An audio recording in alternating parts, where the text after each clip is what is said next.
got everybody now in our virtual meeting this evening. So I thank you all for joining us. And based on the weather conditions out there tonight, I think we made a good decision on going virtual for this one. So again, I just want to thank everybody for joining us as we're restarting this conversation in 2022. I'm going to go ahead and share my screen. We've got a quick presentation that I'm going to walk through. And then we'll have plenty of time for conversation, questions, things like that after the presentation. So hopefully everyone can see the PowerPoint first slide. And again, this is the Residential Incentive Program proposed updates as we started the discussion on this one in the end of last year and continuing that into this year. So this is a virtual meeting.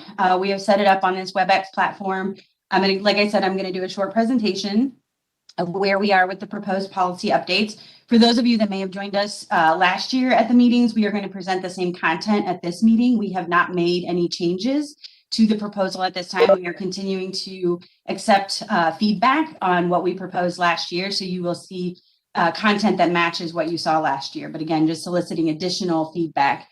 As part of the WebEx platform, there is a section where you can type in questions. We've got team here joining us from the city, including our sorry about that. We've got a team here from the city that's joining us as well that will be able to participate in answering questions that are put into the chat during the presentation and also during the conversation that we have afterwards. I have a number of development department staff here from our housing division that will be able to answer questions to a level of detail that I am not able to answer. So thankfully they're with us this evening. We also have Director Stevens, Director of the Department of Development, and then we also have Councilmember Favor joining us this evening as well. So we're looking forward to the conversation. At the end, when we get through the presentation, there is also a raise your hand feature. So as we get to folks that are interested in asking questions or providing comment to us, you can use that raise the hand feature and we'll keep track of that and call on people in the order that they raise their hand.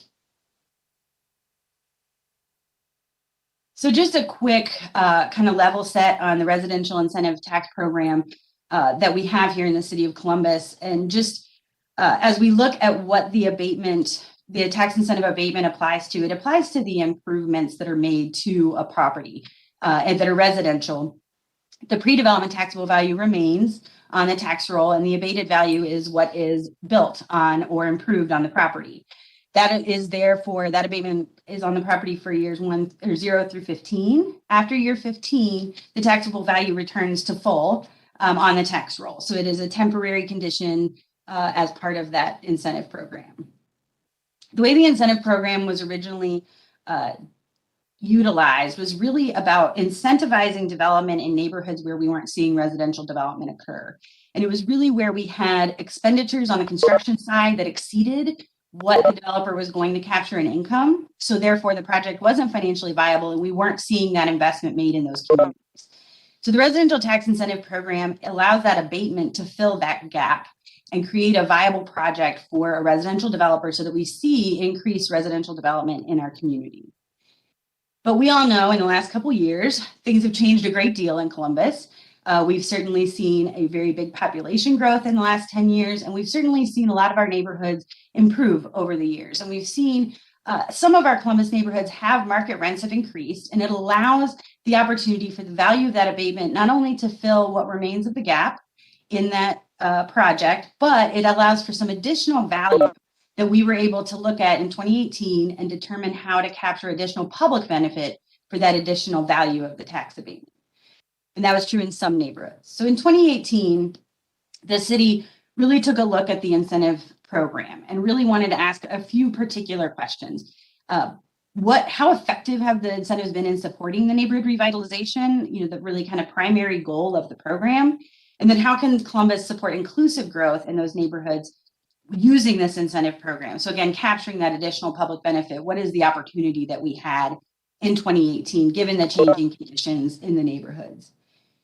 So in 2018, really looking at the opportunity to include some folks in these neighborhoods where the rents are rising to make sure that there were units that could be affordable to folks that are in our community. What I have up here is sort of the idea of the area median income, which is really what the 2018 policy update focused on was the opportunity to include residents or units that were priced affordable for residents that were earning both 100% of the area median income as well as 80% of the area median income. And so these were units that were not only priced to be affordable to those folks, but they are income restricted. So you have to be in those income brackets in order to qualify to pay that reduced rent. And so really there was an opportunity to require development to include units at those price points in exchange for the abatement in certain communities. And so what you ended up with was really a tax incentive that not only allows us to support our 100% affordable developments, but also one that, again, extended beyond where we've seen our affordable partners be able to provide units and really get into the folks that are needed in the 80 to 100% area median income brackets. So it expanded the financial support we were able to provide. And again, it was true in some neighborhoods. Other neighborhoods were not quite where we could capture that additional public benefit. And so there was an evaluation made of the existing CRA areas. So again, the community reinvestment areas where these residential tax incentives apply is not the entirety of the city. They are specific areas designated in the city. And in the 2018 update, we were able to break apart into 3 tiers. Those CRAs, again, where we could capture that additional benefit.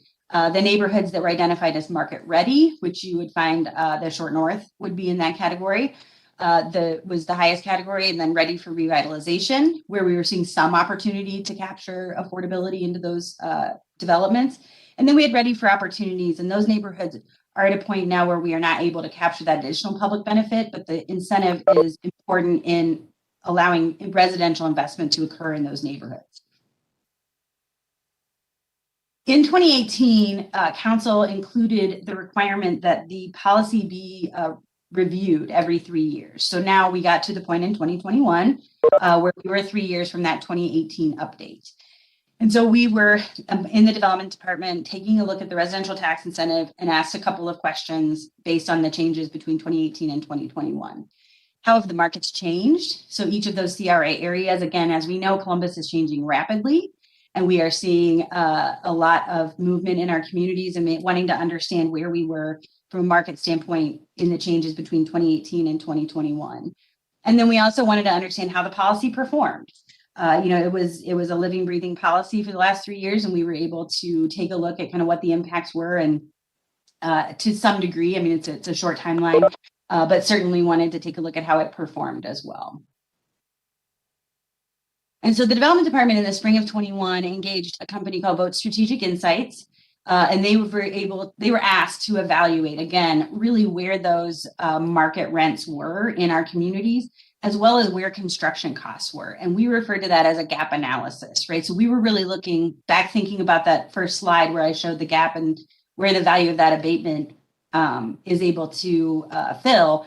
We were really looking at where are the gaps now between the construction costs and where we are on market rents in these CRA areas. In the summer, VSI completed what they call the cash on cash return evaluation, which was the gap analysis. Again, seeing how much value we had in the abatement and what opportunities we had to capture additional public benefit from the abatement. We had an internal working group that looked at the data that was provided by VSI and put together a set of recommended updates to the policy. So from 2018 to 21, really thinking about what the results of the gap analysis were and where we could capture additional public benefit. We also took a look, as I said, on what the impact of the policy was. And in the abatement areas, again, they are not the entirety of the city of Columbus, but within the abatement areas, we saw about 4,000 units built in 2019, 2020, and 2021. We were looking at about 533 of those units were actually a part of an affordable housing project. So those were 100% affordable. The abatement is a really critical tool for our affordable housing developers to be able to support their projects and make sure that they are able to bring those out of the ground as well. So we had 533 that were part of 100% affordable projects. We had 191 units that were required by the 2018 abatement policy. So we had the developers were required to include 10% of the units at 80% area median income and 10% at 100% area median income. We had 4 projects that utilized the buyout option and solely in the ready for revitalization category. So again, that middle category, we did not have any developers exercise the buyout option in the market ready neighborhoods. It was solely in the ready for revitalization. And that buyout resulted in $160,000 that went per the legislation to both the Affordable Housing Trust and CDC working in the community. So this was the outcomes of the policy. And again, I think one of the critical things to keep in mind is the policy was adopted on July 31st of 2018, and incorporated with that was a transition schedule for folks that already had projects in the pipeline. And so there was a little bit of a lag to when we saw the impact of the policy. So while the policy has been around for 3 years, because it was a new policy, we have somewhat limited data because of that time lag.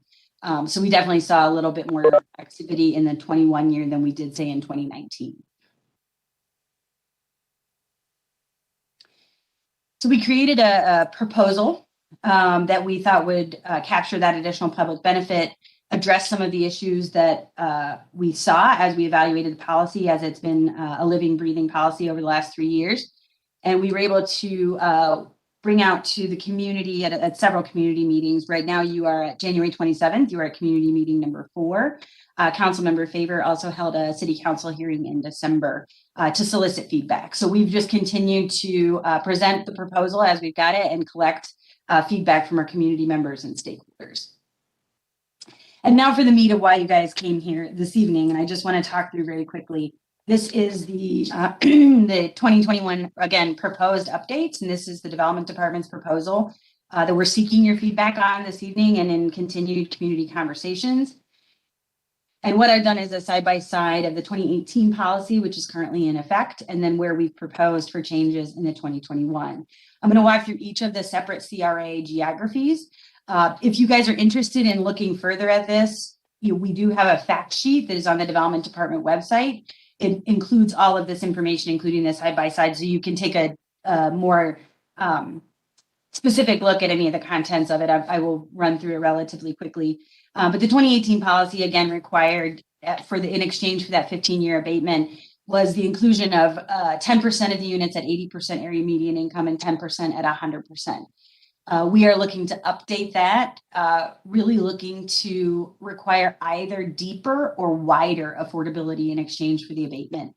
So the development would now have the option in exchange for the 15-year tax abatement to either include 10% of the units at 60% area median income and 10% at 80%. So that's that's a deeper affordability that we're able to capture. Or we would ask the developer to capture a wider amount of affordability, where we would require 30% of the units be set aside at 80% of the area median income. In addition to kind of the bigger multifamily projects, the abatement in 2018 did apply to single family new construction and renovation. And we are looking for in 2021 for that to be only applicable if it is an affordable housing development. So if we've got an affordable housing partner that builds home ownership or single family homes that are affordable, again, based on the 120% of the area median income for home ownership, that would be required in order to get the abatement. And same with single family rehabilitation. And so again, it would have to be an affordable housing unit to be eligible for the abatement if that improvement was made. We had a 5-story height requirement in the market ready neighborhoods when we put the policy in place in 2018. As we've gone through the last couple of years, it has often conflicted with our land use policies that our planning division administers and works with communities on. And so while we still have a desire for density in the communities, it is the wrong location for that density incentive. And so we've removed it from the incentive policy. Again, the city has a lot of other things, including our land use plans, that support and promote density, but it was not a good fit to be included in the incentive policy. In the 2018 policy, we also had the buyout, which I mentioned earlier. We did not have any developers take the buyout option in the market ready neighborhoods, but we've gone ahead and removed it as an option in the market ready areas. And then we did not have any requirement for distribution of units. So we did not have anything that required what types of units would be included in the 80% AMI or 100% AMI units. And we are looking for kind of a match of distribution of units. So if 50% of the units are 1 bedroom and 50% are 2 bedroom, then the set aside would need to be reflective of that distribution as well. So they couldn't all be just the 1 bedrooms. So these are the proposed updates to the market ready areas.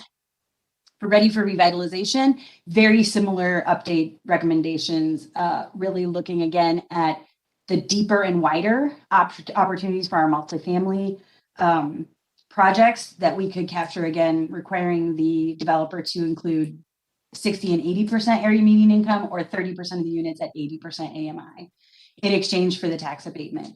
Again, with single family new construction and single family rehabilitation, they would be required to be affordable housing products, not market rate housing for single family construction. We also removed the buyout, excuse me, we removed the buyout from the ready for revitalization category as well. Again, we had a few projects with 4 projects that took advantage of it in this category, which was the one-time payment of $5,000 per required affordable unit. But we have removed that option from the ready for revitalization in this proposal. And again, included that distribution of units requirement as well. In ready for opportunity, these are the neighborhoods as we looked at the information we received back from our VSI team. There was not additional opportunity to capture affordability at this time in our ready for opportunity neighborhoods. So we will continue to monitor this policy, not just on the 3-year level, but making sure that we're keeping track of our neighborhoods. We are, again, a community that is experiencing change quickly. And so the ability for us to continue to review the policy and take a look at when we have the opportunity to capture additional public benefit will continue. But we are not recommending any changes in the 2021 policy to our ready for opportunity areas. The final area are the legacy CRAs. These are CRAs that were put in place before 1994 when there was a change in the Ohio Revised Code that authorizes cities to be able to utilize this tool. And so there's a limited ability to impact changes on those, what we're referred to as legacy CRAs or pre-94s. And so where we have the opportunity this year to, we are recommending the inclusion of that affordability in the legacy CRA areas. These legacy CRAs are downtown, Jeffrey, and Grandview Crossing. The final thing we took a look at on the 2021 update was to see if any of the CRAs had changed categories, where we looked at the distress criteria, which is how we assessed each of these areas and gave them the designation in 2018. We are relying on 2019 ACS data as that is the most recent that we have access to right now. So we took a look at the 2019 data from the ACS and looked at those distress criteria. We did not see any of the CRAs change categories at this time. Again, that's a component that will continue to be reevaluated as well. And so that's a broad summary of the updates that we're proposing for 2021. As I mentioned, this is the virtual community meeting. We will continue to solicit community feedback. You're going to see on the last slide is my contact information. Anyone can feel free to email me or send me questions, provide feedback, anything that you would like to after you've had a chance to review the materials. Councilmember Favor will hold another city council hearing on this particular proposal. So again, soliciting additional feedback so she can participate in those conversations as well. And then we're going to take all that community feedback and all the feedback that we've received from stakeholders, and we're going to propose any revisions that we might consider based on what that feedback has been. At which point there will be another round of community meetings and council hearings that will happen soliciting feedback on that revised proposal based on the feedback that we've received. So again, this is the final slide. This is my contact information. Please feel free to reach out and share this with anyone that may be interested. I am, again, we're going to have some time for conversation this evening. But certainly we are available as well as you have time to get a little more familiar with the materials or have additional questions that come up after this meeting. So at this point, I'm going to stop sharing, and we're going to see how technologically savvy I can be on this virtual community meeting. Okay, so I believe we are now you probably can only see me. Okay, so it looks like we've got a few questions. What I'm going to ask is, again, if you have the interest in speaking, what will happen is you'll raise your hand. My tech guru for this meeting, Hannah Reed, will be able to unmute you, and we will be able to hear your question for the group. And it looks like I do have one raised hand already. I have a couple. I did see that we have Isaac Bean, who has raised his hand. Hannah Reed, are you able to unmute him, and we can have Isaac ask his question? And do you want to start with the Q&A section for the questions that were asked while you were presenting? And then I will go through the raised hands and unmute folks in the order. Okay, that's probably a fantastic idea, Hannah Reed. Okay. So Mr. Motil looks like he asked the question about what disagreements are being made by developers regarding the current policy recommendation changes. And I think, we've certainly had a lot of opportunity to get feedback from all of our stakeholders.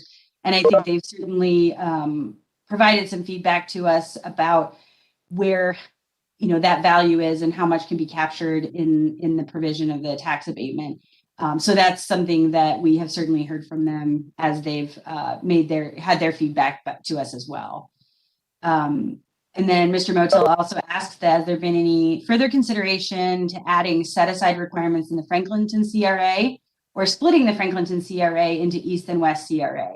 So this is really one of those circumstances when we look at the CRAs, the boundaries that are currently in place. Franklinton is a very, very large CRA, and it does certainly capture East Franklinton, which I think we're all well aware that there has been a good amount of development activity happening in that part of Franklinton, but it also does capture, again, that west part of Franklinton where we're not seeing as much development activity. And so we certainly do think that there is a disconnect between those two different markets. And we are relying on kind of a large CRA boundary, but it is certainly something that we are considering not as part of this update at this time, but want to get the update to the policy made, and then we'll be looking at boundaries for the existing CRAs as well. Mr. Motil, you are unmuted. I know that you should be unmuted now. I know there were several other questions that you had that were in the Q&A section. So if you have those, feel free to ask them, and then we'll continue on through the list. I just wanted to respond to Aaron's comment about the Franklinton, that I just feel that you can't put this off, that it needs to be done along with this recommendation policy, or like I said in public at the previous public hearing, that the East Franklinton area in particular is going to turn into the short north 2.0 if you don't put in set-asides. So that's my comment. Thank you. Okay, thank you, Joe. Aaron, there was another question, and it said it was from Karen Rettelberger from our team, but I think somebody potentially had put their own name or had selected Karen's name, or it showed up. But it was, why are there no tax abatement initiatives for existing long-term residents? If you're willing to give 15-year abatements to new residents who improve properties, why not give a tax break to our long-term senior owners so that they can remain? I'm not sure who asked that, but that did come up in the Q&A. No, I'd appreciate that. And, certainly one of the tools that we've utilized is the abatement on the single family, especially on the renovation. And we are limiting it now to that income bracket below 120% AMI. So really focused on our existing homeowners that are in that 120% or below bracket. So that will continue to be available to those folks if their improvements are made to their property. And then I think we have a bigger conversation that needs to involve the state of Ohio relative to abatements and how we can facilitate that for existing residents. That is something that we need some enabling legislation out of the state of Ohio to help facilitate. So that is certainly something that's on the radar And we would love to have additional advocacy to be able to facilitate that as well. The next question in the Q&A, and then we'll get to the raised hands, is Stephen Goldmeyer. And Mr. Goldmeyer, you are unmuted. Oh, thank you. Can everybody hear me? Mm-hmm. Okay, yeah, sorry. My question was, you mentioned that 4 projects utilize the buyout option, and I was just curious how that translated to how many units they basically would have had to build but didn't because they paid the buyout instead. Because it's just interesting to see the unit numbers. It's nice to see them really concretely spelled out, and I just wonder how many more units there could have been had the buyout been eliminated before. Yeah. That reflects 32 units. 32 units. Thank you very much. So across the 4 projects, it would have added 32 units in exchange for that 160,000. Fantastic. Thank you very much. And that's that would be contributing to the 191 that were sort of generated by the policy, Yes. essentially. Yes. Okay. That is Thank correct. you. Cool.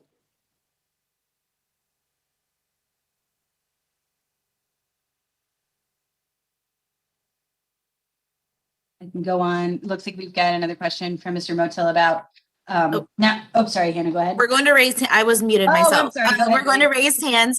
Isaac Bean was next, and you are unmuted. Thank you, Hannah. All right. Can everybody hear me all right? Yes. All right, fantastic. Well, thank you so much for holding this public hearing. I'm the Director of Social Services over at the NSI Food Pantry. We've been blessed to have a partnership with Columbus Department of Development for the ERA program. And as a requirement for that ERA program, you have to be making less than 80% AMI, which is a little less than $47,000 for an individual. But the vast majority of the neighbors that we've been working with are significantly lower than that 80% and that 60% targets that we've been seeing in your presentation. So I was just wondering, is there anything that the city is doing to make sure that the most at-risk and in-need residents that are making less than 50%, less than 30% AMI, are there any incentives that are targeting like the biggest need in our community right now? Yeah, and one of the things when we get below, we're capturing what we can out of the incentive.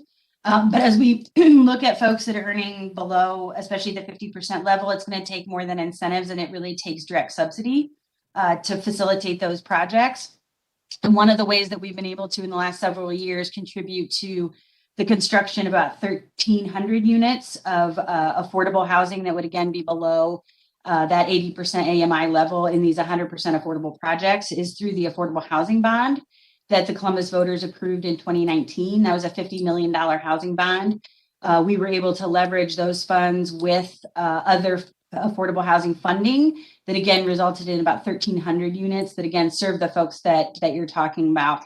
And that continued investment is going to need to be made to help support additional units even moving forward. Okay, thank you so much. Mm-hmm. All right, next up we have a Marjorie Nesbitt Chapman, and you are unmuted. And I will quickly say, if you have asked a question and you are done asking questions for the moment, please lower your hand. And then if you have another question as we continue, go ahead and raise it again, and we'll make sure that you get back in the line. Okay, great. Thanks, Hannah. So I want to apologize up front for my lack of knowledge, and I may not use the correct terminology or jargon, but just be patient with me. So I have a question before my official question, just to get some clarity. What is the difference between the abatement for the Department of Development and OFA? Is it just state versus city? Is there a connection? I just need clarity on that. Sure. So this is a tool that is the city has to abate the residential property taxes for a period of time. I see, I have a colleague, Ms. Rita Parise, who's our housing administrator. I'm going to ask her to provide some clarity to this question. Rita, are you able to join us? Sure thing. Good evening. Happy to answer your question.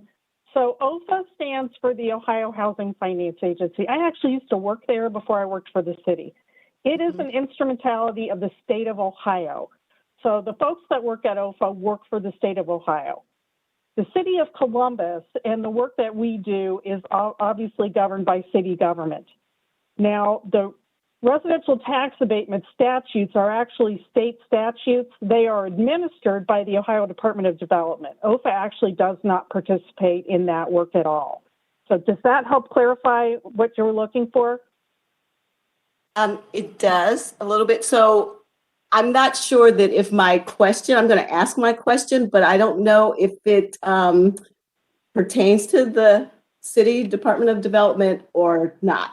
So I've been inquiring with OFA and trying to get some clarity on how things work. And I'm trying to avoid my whole scenario, but bottom line is I found out that I actually live in the Livingston apartments. So it's the old Livingston Theater that was converted by Woda Cooper. And so I had some questions. I contacted OFA, and documentation that they sent me did not actually answer my question. It actually raised some questions. So what I found in the documentation is that some of the program services that WODA said that they were going to provide are not being provided, but yet they got points towards for the tax abatement, right? And then when I inquired on did what they proposed to get those credits, did it change from the beginning of the project to the end, figuring that, okay, maybe there was some adjustment, but I found out that they did not change, right? And then what was most disturbing is that I was informed that when OFA does their review, annual review of the project, they do not check a lot of the items that they were given points for towards the tax credit. They do not check those things off to verify that they are providing those services in that review. So that's really perplexing to me, but yet they continue to get the credits towards the tax abatement. So I don't know. I mean, doesn't seem to be really a check and balance there. And that as a taxpayer, I'm really concerned with that. They're getting or keeping money in their pocket, basically, but not necessarily fulfilling what they proposed they would do. Okay, so just a matter of clarification, when you talk about tax credits from OFA and we talk about tax abatements from the city, they are actually two separate things. So let's walk through this very quickly. A tax credit from OFA is a tax credit against federal income tax. So it basically provides a reduction in the federal income tax that is owed. Now, typically when you deal with the low-income housing tax credit, most of the folks that invest in those credits are actually financial institutions because, frankly, they get a bigger bang for the buck than anybody else, and they're willing to pay more. Excuse me. So basically, they get CRA credit as well as the federal income tax credit. That is the kind of credit that OFA hands out. The kind of credit we're talking about tonight isn't really a credit, it is an abatement. It is, instead of you getting in a tax abated property like the Livingston, instead of them getting a tax bill for the full value of the property, the tax bill that they get is only reflective at this point in time of the land value. And all of the improvements that have occurred to the land are currently abated and will be for 15 years. So in terms of when you talk about criteria to get the tax abatement, the criteria for the tax abatement is that the property is built, that it has the appropriate set-asides for affordable units, and that it is properly maintained. And essentially what we mean by that is that our team goes out once a year and does a windshield view of all of the properties that are abated, and anything that is frankly not in good shape, that has issues that could be cited by code, we send them a letter and ask them to fix it. In terms of the way OFA administers its low-income housing tax credit, there are a variety of points provided to projects that make commitments of supportive services. In this particular case, I'm actually familiar with the situation at the Livingston, and my dialogue with the WODA Group, who is actually the developer of the property, is that some of the services that are not being rendered right now are not being rendered because there are mandates because of COVID. So, for example, they're not having as many visits from Life Care Alliance for health visits right now. They don't feel that that's necessarily a permanent situation. It was a decision made collectively with Life Care Alliance about the concern with the spread of COVID and how to best control it in the property. So I do understand, and I agree with you that there are services right now that are not happening. However, I think that we all have to realize that we are in a once-in-a-lifetime circumstance that has to require all of us to allow some flexibility for the circumstances, frankly, that nobody ever anticipated in this situation. And, you know, I appreciate what you're saying. And as a resident, I'm hoping that what I'm saying and the feedback that I'm giving is taken into consideration. Because at the beginning, I, was one of the first in the building, and I found out that, and I thought it was great. We were having a nurse here once a month, and I thought that was a great service provided. But then when I received documentation for an answer that I didn't get answered yet, or a question I didn't get answered yet, I found that it was supposed to be a nurse and or doctor or dietitian, and this was pre-height of COVID, once a week instead of once a month, right? So I respect COVID, and I am so over it, like I think most of us are. But at the same token, I think COVID is being overused as an excuse for, in this case, services not being rendered. I wanted to ask with the city, I found out through OFA that, their checkoff list during their review is basically meat and bones, right? Plumbing, electrical. You can check all that off, your meat and bones, but yet your property still aesthetically is disparaged, right? So you can have plumbing, electrical, but if the paint's chipped, holes in the walls, ground's not being taken care of, then and in an area that is struggling anyway, and we already have a lot of eyesores in the area, we don't want our newest project development to also become an eyesore, even though it checks off all the boxes as far as the structure is concerned. And so this is year 2 of the project, and it's not being maintained well. And I found that they are trying to develop our old cookie factory site, and it's concerning to me as a resident that if they're not taking care of this project, and that's supposed to be 3 times larger, we do not need another potential eyesore in the neighborhood. So I'm just, I'm a very engaged and concerned resident. I grew up partially in the neighborhood. I lived most of my adult life in either Grandview or Upper Arlington. And so it is very concerning to me to see in the process of this area trying to be revived, potentially seeing, a downside to that with the new development. Okay, well, Ms. Nesbitt Chapman, I hear exactly what you're saying. I do think that there is some discussion that we could do offline to talk through this situation. We will be going back to regular inspections of the properties this year, and so we certainly want to know what your concerns are and be on the lookout for them. But at this point in time, since this public hearing is focused on the tax abatement, I would ask if you could possibly provide us with some contact information, and we can reach out to you to have a much more in-depth discussion of what's going on at the Livingston and what your concerns are with your rental. And I appreciate that. And thank you so much. I'm sorry that I took up the time, but I'm navigating this, on my own. And so I'm just trying to figure it out. So thanks for taking the time to speak with me, and I will leave my contact information. Thank you. Rita, Okay, we have thank you. the contact information from registering for the event. So we have an email address. Okay, super. Thank you, Hannah. You're welcome. All right.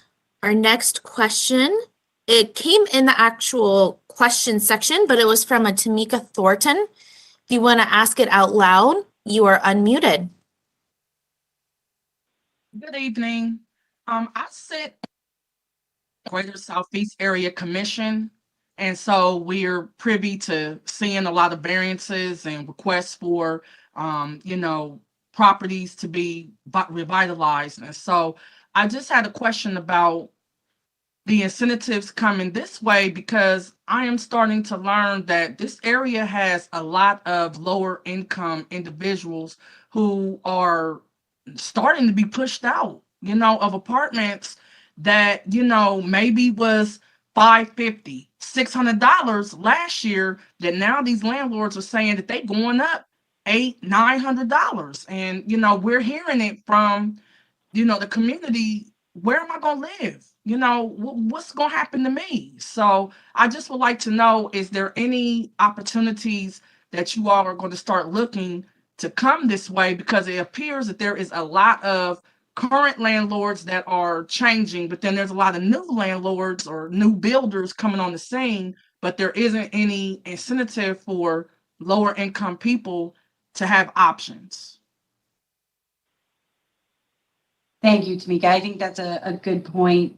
Part of this incentive is to not only construct new units, which helps alleviate some of the pressure that we have right now in Central Ohio as we continue to grow, and we see folks raising rents in neighborhoods that are experiencing that change.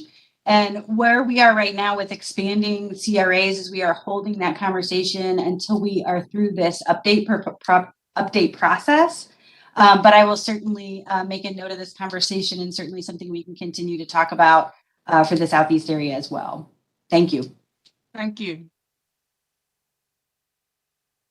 All right. It looks like our next question is from Ellen Baumgartner. You are unmuted. Thank you.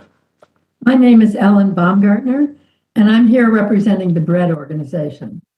We have learned from people working with the shelters that over the last 2 years, our community has lost more than 19,000 units of housing that was under $950 a month, while at the same time, 22,000 units costing over $1,250 a month were added.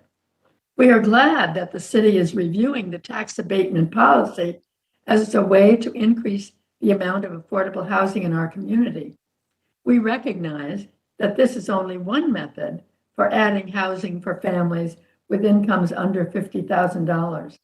At the same time, we would like to see the $35,000 set-aside option brought down to $30,000.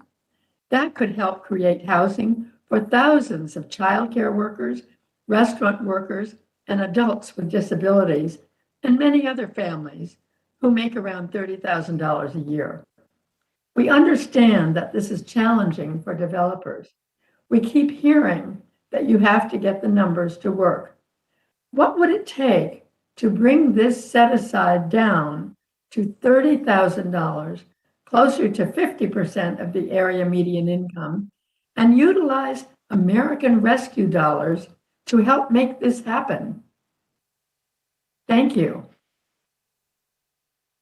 Thank you. Appreciate that feedback. And that is certainly one of the reasons we're holding these community meetings is to get this kind of feedback. And, we have the challenge of kind of right sizing this policy, again, making sure that we are able to capture as much public benefit as we can from the abatement, but also making sure that we continue to see investment made on the residential side. Again, as we continue to grow in population, adding units is a really critical component. So it is finding the right size for the policy that's the biggest challenge. And we certainly did some research and data with Vote and looking at where the policy has resulted in the last 3 years. But I think a really important part of the conversation as well is feedback from groups like BREAD and other stakeholders in the community so that we can make sure that we get this as much public benefit as we can in this 2021 or 2022 update, I guess, now of the policy. So I appreciate it a great deal and look forward to continuing the conversation with you. But what about the American Rescue dollars to make use of? Yeah, and again, I think those, as we look across the full set of tools to support housing development, not just in the market rates sense, but thinking about how we again contribute to the development of affordable units, and really looking at the impact of that $50 million housing bond and what we were able to facilitate with those dollars, I think will be a really important conversation that we're going to have this year as well.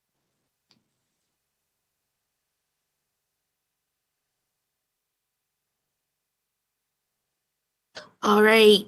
Our next question is from, and I believe it's Danielle Dillard. Danielle, I'm going to unmute you, and I think this is you. So, Danielle, Yes. is this you? Yes, can you hear me? All right, perfect. Perfect. So I actually submitted my question in the chat, but I'll go ahead and say it out loud.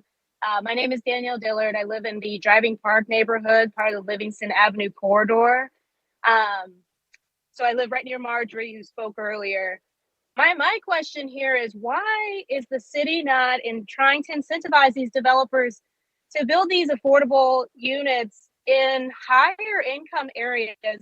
I'm sure studies that there are, there are people who are means and just have a more robust diversity.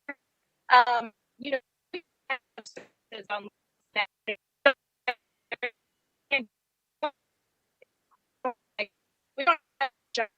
Danielle, I don't know. Hey, Danielle, I don't know if it's just me, but you're cutting out quite a bit for me. I'm losing parts of your question. Oh, I I'm don't sorry. No, you're quite all right. But I did see you put the question in yeah, I put the question in the chat. So if you just read it from there, I think that's probably fine if I'm not coming in clearly. Yeah, and you're perfect now. I just was losing you there for a second. But your question is the city targeting higher income areas for the affordable development. And I think that's one of the keys of this particular tool is where we have areas where we have high rent prices. I think certainly the Short North is a good example of that opportunity where we do have higher market rate rents. And the opportunity of this policy to include units, again, for the proposal would be 10% of the units at 80% AMI and 10% at 60% AMI, area median income. And then looking at the opportunity to do 30% at 80% AMI. So where you get to include units in a market rate project that would be affordable to folks at those income levels, I think is a really important part of reaching the goal of mixed income communities. And I hear that, but I also, and I'm sorry to cut you off, but I feel like, thank you. I feel like it's kind of, that doesn't really sit well with me when you want to put 150 units where, the margins are much different in a neighborhood that's already struggling and we're trying to turn things around. Why not put those 145 units in a higher income neighborhood? Why do they only get, 10, 20 in a market rate building? I gotcha. No, I understand your question now. I apologize. No, I think that's a good question and one that we're certainly interested in taking a look at. We have these partners in the development community that make the proposals for the development of these affordable projects. And it's an opportunity for us to continue to look across the city and figure out where we need to be including those affordable projects as well. So I appreciate that a great deal. And yes, this policy is particularly focused on those two income brackets in terms of 60 and 80. But you're correct. We have to do work to make sure that the affordability extends through all our communities. So thank you. I appreciate it. Thank you. All right. Up next, we have Miss Lynn Lacour. I have seen her hand raised for a while.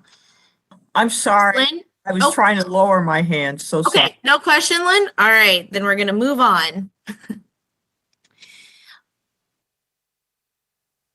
Next question is from a Leslie Hempson, who wrote it in the Q&A, but you are unmuted if you would like to ask it out loud. Sure, thank you. So I have a question about the sort of long-term vision of the CRA residential tax abatement policy.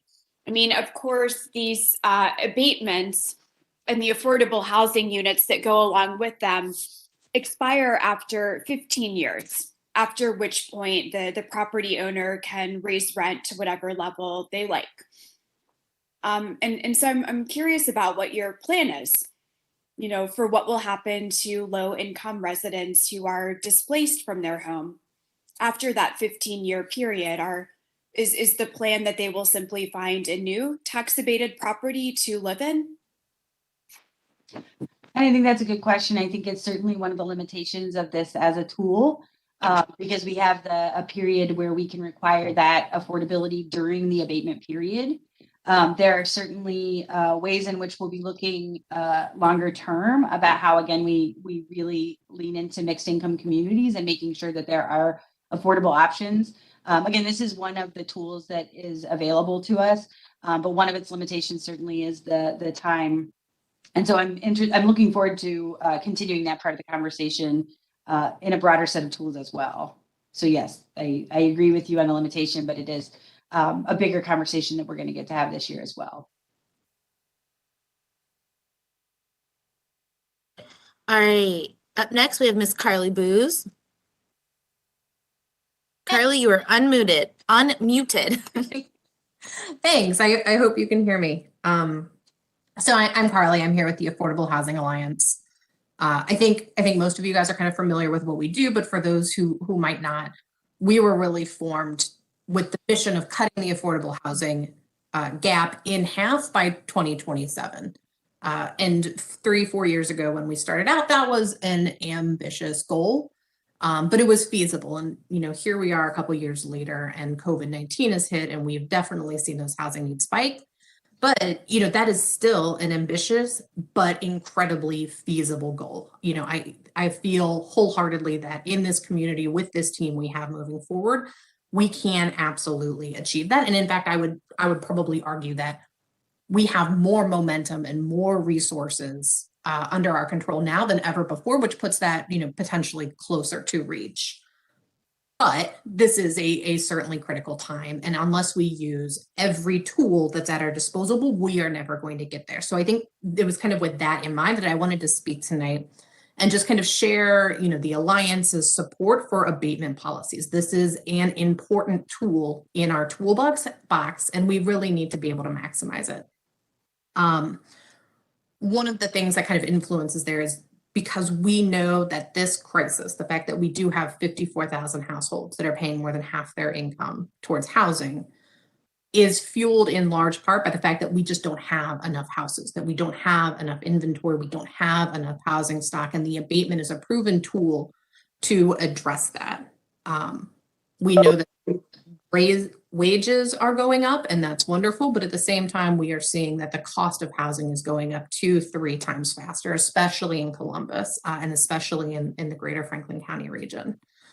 So I think it was your words, Erin, that this is a really critical tool. And I just kind of wanted to speak up to say that we completely and totally agree. I probably should have written some remarks. I feel like I'm rambling at this point, but this is like a hear, yay for abatements and policies that are really targeted to expand that affordable inventory.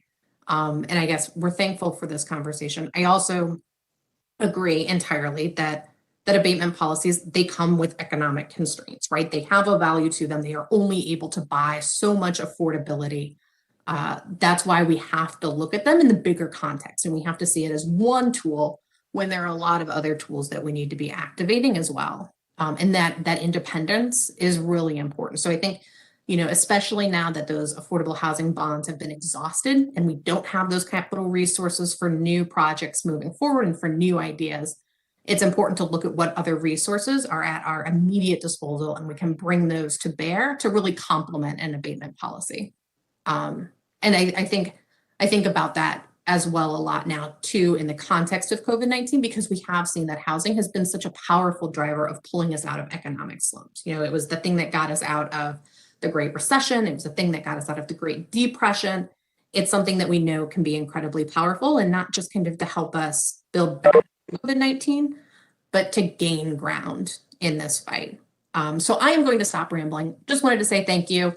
I appreciate looking forward and kind of seeing how this conversation evolves over the next couple of weeks and the next couple of hearings. But yeah, just thanks and keep on keeping on. Thank you, Carly. And again, looking at the impacts of what the policy has done over the last 3 years, those 533 units that were able to come online as affordable projects 100%, allowing that abatement to be part of that funding program for those developers, I think was a really important part of bringing those units into the community. So yeah, it is about combining tools and making sure that we're maximizing each one and making sure that we can, again, right size this tool so that we continue to see units come online as well. So thank you, Carly, appreciate it. All right, our next question that was actually in the question box, but Rahika Moore, you are unmuted if you would like to ask your question out loud. Absolutely. Thank you so much, everyone. I am a realtor here in Franklin County, and I work with a lot of investors who are interested in building single-family homes for sale using new construction. And as far as being a developer, what is the actual process for applying for abatements for those properties or different subsidies for those properties? There are a lot of buyers out here, but of course, we cannot ease the housing crisis without using new construction, and new construction is at a all-time high. There's not a lot of pre-existing homes, but when we're talking about affordable housing, we find that clients need a little push. And there is a couple of awesome, great programs that are out here, like the Land Trust program that offers a subsidy. But if developers and we have willing investors who want to build affordable homes for people to buy, what is kind of the process to getting some of that abated money and subsidy money to help potential buyers? And thank you for taking my comment and question. Thank you so much for asking that question. I'm going to pass it over to my colleague, Jeremy, who is our colleague here at the city that is working with those folks to facilitate the abatement. So Jeremy, can you talk a little bit about the process? Yes. So hello, everyone. My name is Jeremy Durrett. I'm the program manager for the residential tax abatement program. The way one applies, whether it's single family, multifamily, rehab, or new build, there is what is called a phase 1 application and a phase 2 application. I dropped the link to our program webpage in the Q&A. I'm not sure that actually shows up for people. If not, we'll send that around later. The phase 1, you would typically submit pre-construction or beginning of construction, wherein we would vet things like the budget, request copies of permits, things of that nature. Assuming that you can pull the phase 1, we then send you a conditional approval saying that you're conditionally approved for this abatement pending project completion and phase 2. Once your project is completed, you then submit a phase 2 application. It looks similar to the phase 1, but it's a more of a final application, final costs, final certificate of occupancy, things like that. At which point, assuming you can pass phase 2, you then earn the abatement for 15 years at 100%. Speaking specifically to new single-family homes, with the 2018 policy, right now, as Aaron noted, there is not an affordability requirement. However, the city is currently contemplating with the new policy to add the affordability requirement, which would be that the owner of that home for a new build single family would need to make 120% or less of average median income. Okay, thank you, Jeremy. I really appreciate that. And thank you, guys, for everything you're doing. The tax abatements, the subsidies, they really make a difference. So thank you so much. Thank you. And Jeremy, I did see in the Q&A, I can see your post with the link to the Housing Division website where they can find more information. So appreciate that.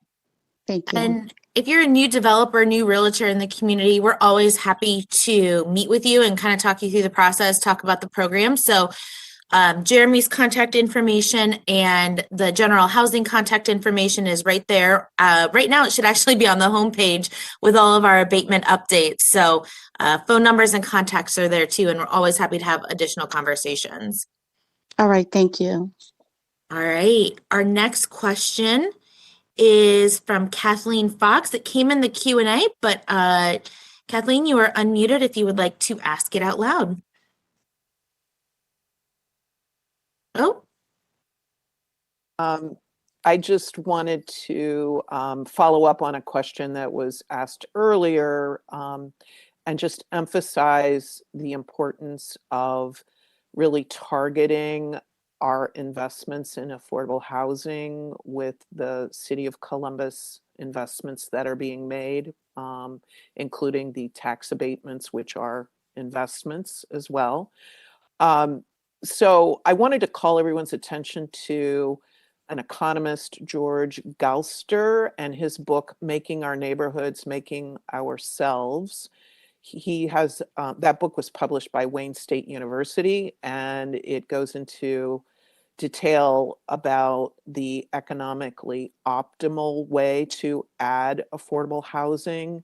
And it's basically best not to add more affordable housing to already challenged neighborhoods that are already undergoing many needs for investment. It's better to have those investments occur throughout the community and make sure that as those investments are being made, that we are adding affordability and choice for people in other neighborhoods and communities. So I just wanted to add to that and suggest that you might take a look at his work. It's, again, he's an economist and someone who's run the calculations on this as to what's the best economic outcome. Thank you.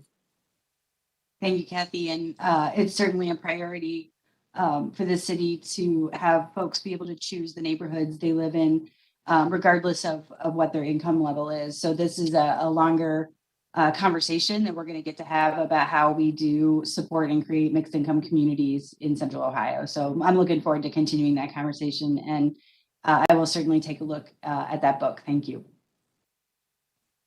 All right, our next question is hand raised is Dylan Calloway. Dylan, you are unmuted. Hello, I had one question pertaining to the post-award of the abatement. Is there an annual kind of review of those who were awarded, or is that kind of done on a biannual basis, or is it 5-10 years? I was just kind of curious about keeping kind of the developers a little honest. Nope, thank you. Jeremy, do you want to answer that question as well? Sure. So I'll say two things. One is on the front end, when a developer is filling these units that they have promised, they do have to income vet the residents that they are renting to. And so that's one way that we ensure that these rental units do go to people making 80% or lower, 100% or lower, et cetera, AMIs. Now that's on the front end. On the back end, we do an annual inspection. We're actually in the midst of doing those right now, where we inspect the property not only for the physical state of the properties, but then we also require that the developer certify to us in a standardized report that they are renting the units out to the level that they promised they would. Okay. Thank you. Thank you, Jeremy. All right, I don't see any new hands or new questions at this time. I do still see some folks with their hands raised. We asked Miss Lynn Lacour, and I don't think she had a question at the time. Joe Motil, your hand is still up, so I'm going to unmute you if you had a follow-up question. Yes, thank you. I have some comments and a question. And regarding the person who spoke about the expiration of tax abatements and what happens, one thing the city could do is enact rent control legislation. And in that legislation, it could address several things, including the expiration of a tax abatement. The other thing that I'd like to comment on is that now more than ever, due to Intel's announcement, there's going to be an even greater need to increase the 60% AMI and lower on set-asides across the board. And because if we continue to overbuild with market rate housing in this city, in every square inch of property that's open right now, we're not going to have any land available to create any true affordable housing. So this really, and as Miss Boas, I believe her name is, indicated, we have to put together, very comprehensive plan in order to address this issue immediately. This can't wait any longer. Everybody knows what's going to happen. So with the presence of Intel, in their operation and so forth. So that's a couple things. And the other thing is, I wanted to ask, my question is that when do you perceive that these recommendations will be presented to City Council? Ballpark. I'm not asking a date, but ballpark idea. Thank you. I think that's a good question. Again, we're hosting this meeting this evening. Councilmember Favor will host another City Council hearing on this proposal. If we do make any revisions based on feedback from folks, then we would present those again to the community, as well as hold another City Council hearing. So I think we're all certainly hopeful that we will have this able to be provided to City Council in the spring, early spring, hopefully. But certainly continuing to just make sure that we execute a meaningful and robust community engagement on the process. So I certainly think we hope in the end of first quarter, beginning of second quarter, but we're going to continue to hold the meetings we need to get the feedback. So that's my best estimate I can give you, Joe. Good. Thanks, Aaron. Appreciate it. All right. I see Stephen Goldmeyer, your hand is still raised. I'm going to unmute you if you have a follow-up. Oh, okay. His hand's down. Does not have a follow-up question. Carly, do you have a follow-up question? You are unmuted. I'm good. Thank you. Okay. All right. Just want to make sure that I got everybody. Let's see down here. Okay, Stephen, I see you down here.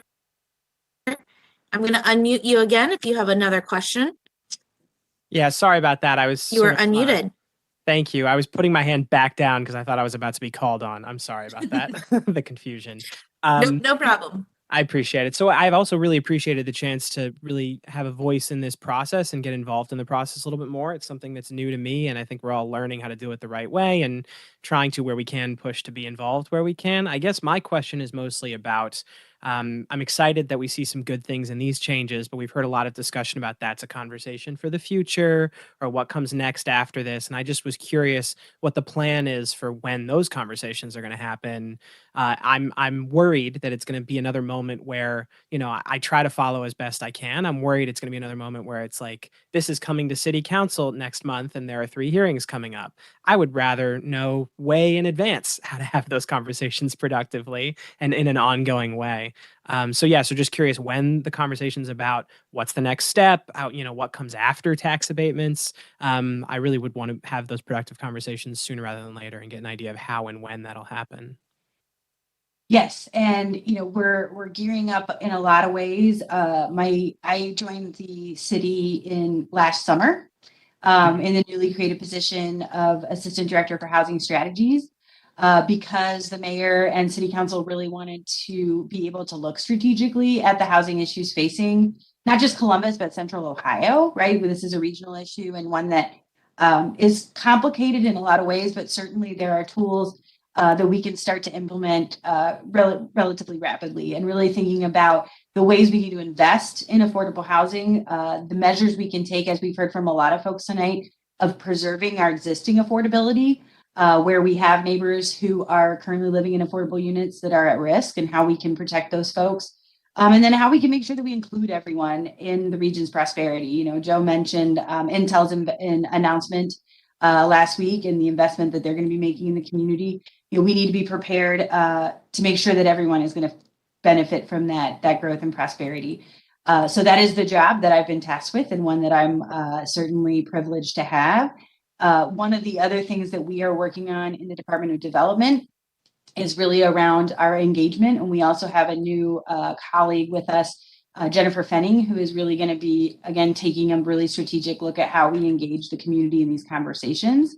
So we are going to be building that infrastructure to allow for much greater transparency and engagement for folks that are interested in this question and how we all tackle this collectively as a community. So we, as we are building those components, certainly looking at ways in which we can engage folks in maybe traditional ways and less traditional ways.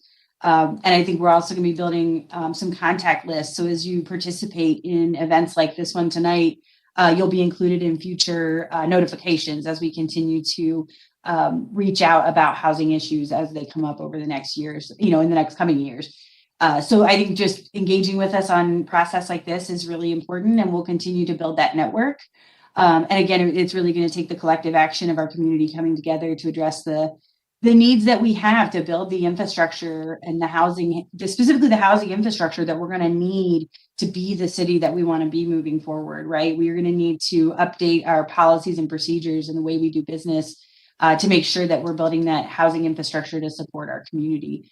So it's a really going to be a really exciting time for conversations and really problem solving and tackling some of these big issues. So I really look forward to working with all the community members and tackling some of these issues. So that was a very long-winded way, Stephen, of just saying, we are going to be increasing our engagement and our contact with folks to make sure that you're aware of what we're working on and what we're doing.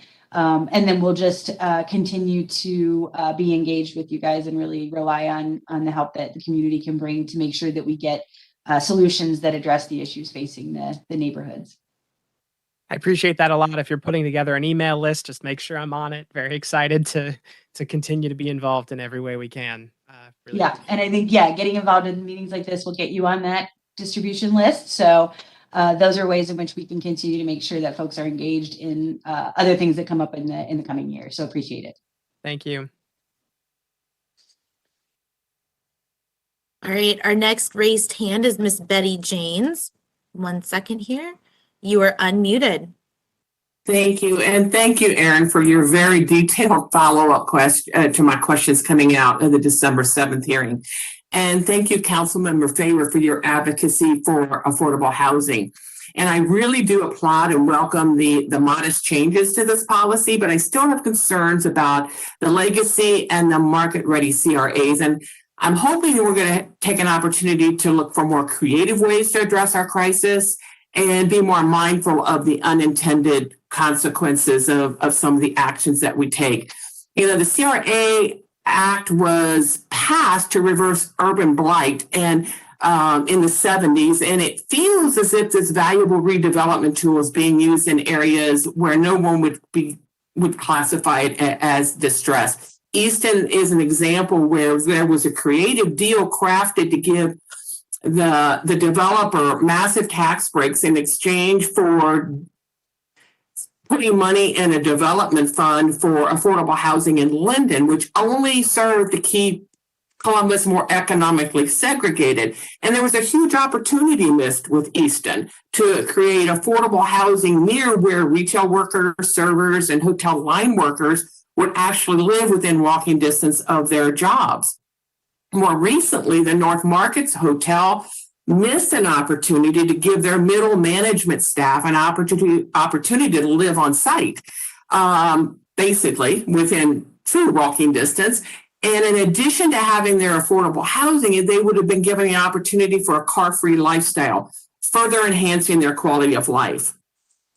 I continue to report and see the studies coming out that Columbus metro area is always at the top of the list of America's most economically segregated cities. And so redlining might have been abolished, but some of these policies enacted by City Council only serve to keep our most vulnerable citizens at risk while increasing the wealth gap. But I need to say I'm not opposed to the policy and the stated goals of the mixed income neighborhoods. The newly created Far West Broad CRA is a poster child of how this program should work. Nonprofit developers partnering with for-profit developers to create meaningful affordable housing. So it's hard to justify continued tax abatements for the market ready and the legacy CRAs. And I look forward to the distress criteria being added to the CRA map later this week. However, Aaron, I might need a tutoring session on how to read that data. But you sent out a 2020 annual report. And it did not break down the units, but history would tell us the majority of the units in the market ready CRAs were studios and 1 and 2 bedrooms. And given the impact that these tax abatements have on our schools, I guess it's helpful they're not building for families, because that would put further stress on our already underfunded schools. But as I look at the summary, in 2019, affordable housing developers built twice as many affordable housing units as the for-profit developers. And in 2020, it was 2.5 times more. And so you can see a trend, as you said, we're kind of glide pathing our way into this policy. By 2021, the affordable housing developers built over 3 times as many affordable housing units as the for-profit. Again, I'm not opposed to the policy, but believe that there's got to be a better way to structure it to address our affordable housing crisis and to help with our, quite frankly, embarrassing ranking of the most economically segregated metro in the US. That's not something we want to be first in. So these numbers show that the nonprofit developers are far more effective in building true affordable housing than their for-profit counterparts. So how can we help them build more? And as Council President Hardin always says, if it's not good for all, it's not good for us. And the results from the first 3 years of this policy suggest that the market-ready CRAs are not good for all. And I'm hopeful there's political will to right-size this policy for the good of all. And I understand there are lots of tools, but this is a valuable tool that I think we could put a little bit more teeth in it to even get more out of the investment. And thanks again, Aaron. I really appreciate your engagement. Oh, no problem. And yes, Betty, we are, just so everyone else is aware, right now, if you go to the Department of Development website, our front page, you'll see there's a CRA layer map. And you can go on, and it's an interactive map that you can go on and take a look at where the individual CRAs are. In my conversations with Betty and really looking at the distress criteria for those areas, as I mentioned, we're relying on that 2019 ACS data, but really wanting to make sure that that was information that's accessible to the public as well. We've asked our folks to include that distress criteria. So when you click on each of those CRAs, you'll be able to see that data and information a little more easily. That is something they're working on. And I think Betty's probably going to end up being early next week, but it is on its way. And when it is up and running, I will shoot you a note. And if anyone else is interested in looking at that as well. And then anyone that has questions can certainly reach out, and I'm happy to answer anything the best that I can.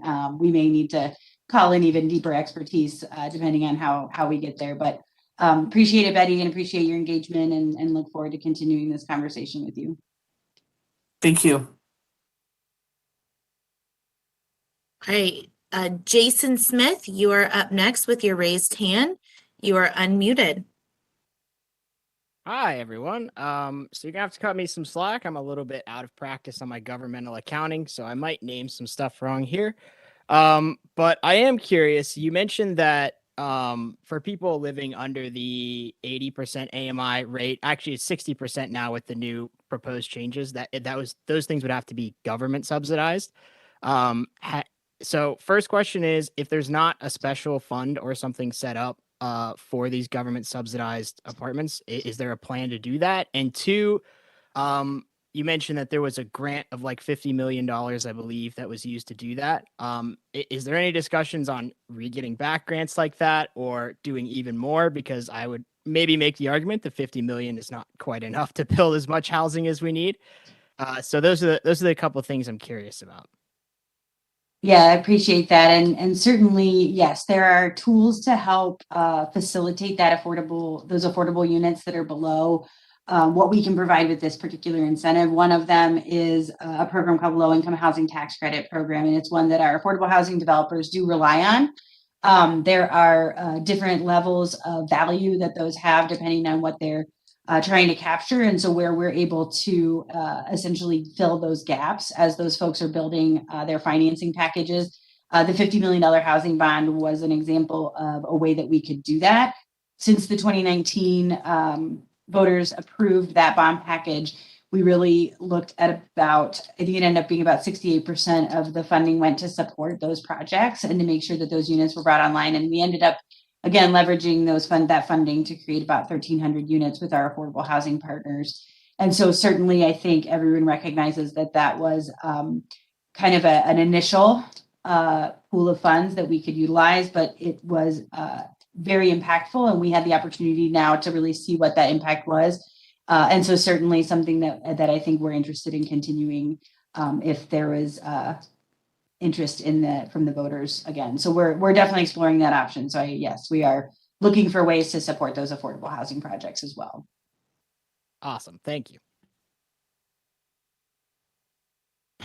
All right, we're going to go back up. Miss Danielle Dillard, I see your hand raised again. I'm going to unmute you and see if you have another question. Yeah. So as I heard some of the other comments, I'm wondering, I have a couple of questions. One is, why does there seem to be such a focus on rentals? I don't think renting is bad by any means, but I'm wondering why we don't do affordable ownership. I think that especially when you're talking about putting it in a neighborhood like mine, it's going to be a lot more palatable to the people who are already here. That people have a stake in the game, that they're going to be, they're going to be good neighbors. Like, whether we like it or not, one of the reasons we don't get anything now where I am is crime. And I just think a lot of people have a hard time when you say you're going to bring in certain level of income, but it's rentals. And I think people would feel a lot better knowing, okay, you're a homeowner just like us, working class. I think that would go a long way if there's more condo opportunities. And I'm wondering if you take into account, the ownership of the places that you're incentivizing here. I mean, you look at the Livingston Avenue corridor, we're mostly homeowners. You look at Linden, it may be mostly renters. I think that should play a part in, what these developers can put in our neighborhoods, because, our communities are strong and we want to keep them that way. And then my second question is just, what, if you are going to put these rentals in, what services are you going to also be putting in to help people either get to work? Are you going to be improving transit? We don't have a grocery store really nearby. What if you're going to bring, a certain, income level, the services that people need, if they don't have a car, how will they get there? So what other development are you going to do alongside some of these tax abated properties so that you ensure their success? And then my last question is just, how do you account for the gap between people who qualify for these affordable units and people who are by no means wealthy or well off, but they don't qualify? So, I mean, if you're a single person, maybe you make 60,000 and you don't qualify for any of these, but you can't really afford to pay, $1,500 a month. If you're a family of four and you make $70,000-$80,000, you can't qualify for this, but you're likely struggling. You're likely living paycheck to paycheck. So I'm wondering, what if there's anything that we can do to really, I guess, expand our definition of affordable in some cases, and just make sure that it's not leaving out people who really truly are part of the working class. No, thank you, Danielle. I appreciate that. I'm going to start with the first one related to the focus on rentals. And this program, it does allow, as we mentioned, for the 2021 update, we would be allowing the abatement to facilitate single family construction for home ownership if it's affordable. So below 120% AMI, area median income, which again kind of gets into what you're referencing in terms of the gap of affordability. And the opportunity for us to be able to provide housing at a variety of price points with a diversity of unit types. And I think that's one of the issues that we're going to need to look at this year. One of the ways we do it is by looking at just overall construction and making sure that we're building housing to meet our population growth needs. And right now we're not doing that, right? And so we're continuing to see that down pressure on the system impacting folks at different points than we've seen in the past. we really need to be building about 14,000 to 21,000 units of housing a year in our region. In 2020, we saw the highest construction that we've seen in the last several years, and that was 11,000. So we are not meeting the need on the construction side. And so again, tools like the residential tax incentive help us add those units and relieve that pressure that we're seeing on existing units that are currently affordable.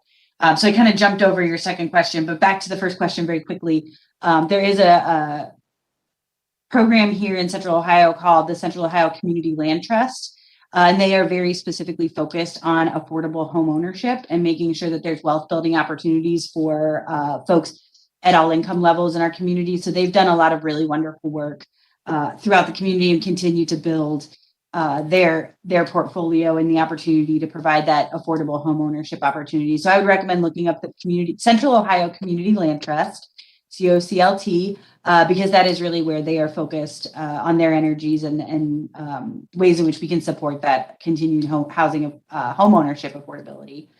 And then on the second question around additional services, there's a lot of different efforts kind of coinciding at the same time, thinking about the work that CODA is doing with City of Columbus and Morpsey around what they're referring to as the Link Us program, and really trying to look at more robust transit options for Central Ohio. Again, as we continue to be a growing city, we're going to need to grow a number of ways of our infrastructure in order to support our communities, and transit is certainly one of them that CODA is taking a significant look at.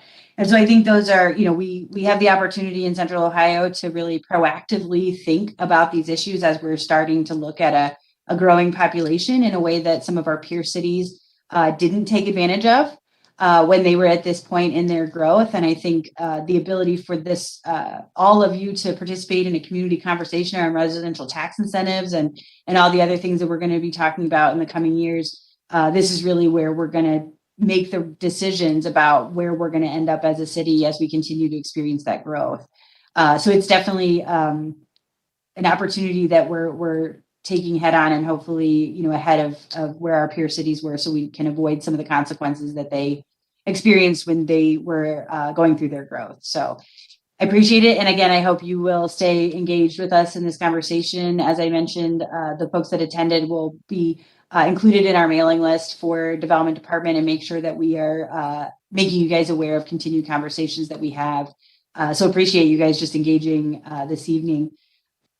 I'm going to Hannah Reed. I believe we have one more. Sorry, Dylan Sure. Calloway still has his hand up, and I'm wondering if there is another question or if that just hasn't been lowered. You are unmuted. No further questions. No further questions? Okay, just wanted to double check. Thank you. Thank you. I'm going to put up very quickly one last time. I'm going to share maybe not. My contact information, I'm having trouble sharing my screen all of a sudden, but my contact information, again, just so you guys are aware, my phone number is 614-645-6982. And my email address is ejprosser@columbus.gov.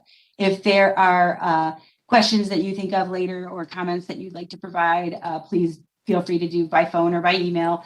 I'm available to you as we kind of continue to contemplate this policy. And again, probably the next meeting will be hosted by Councilmember Favor, and it will be a city council hearing again on this existing proposal. And then we'll be able to take a look and see if we've got an opportunity to make any revisions based on the community feedback that we've gotten. And then we'll be able to put those back out to the community to offer feedback on again. So looking forward to continuing this conversation with all of you. It is 7:00 again. We'll continue this conversation, and feel free to reach out. Appreciate everyone participating this evening and joining us, and really appreciate all the questions and engagement as well. So enjoy the rest of the evening. Hopefully you can stay inside and not have to be out in the snow this evening. So have a good rest of the week, and thank you all for attending.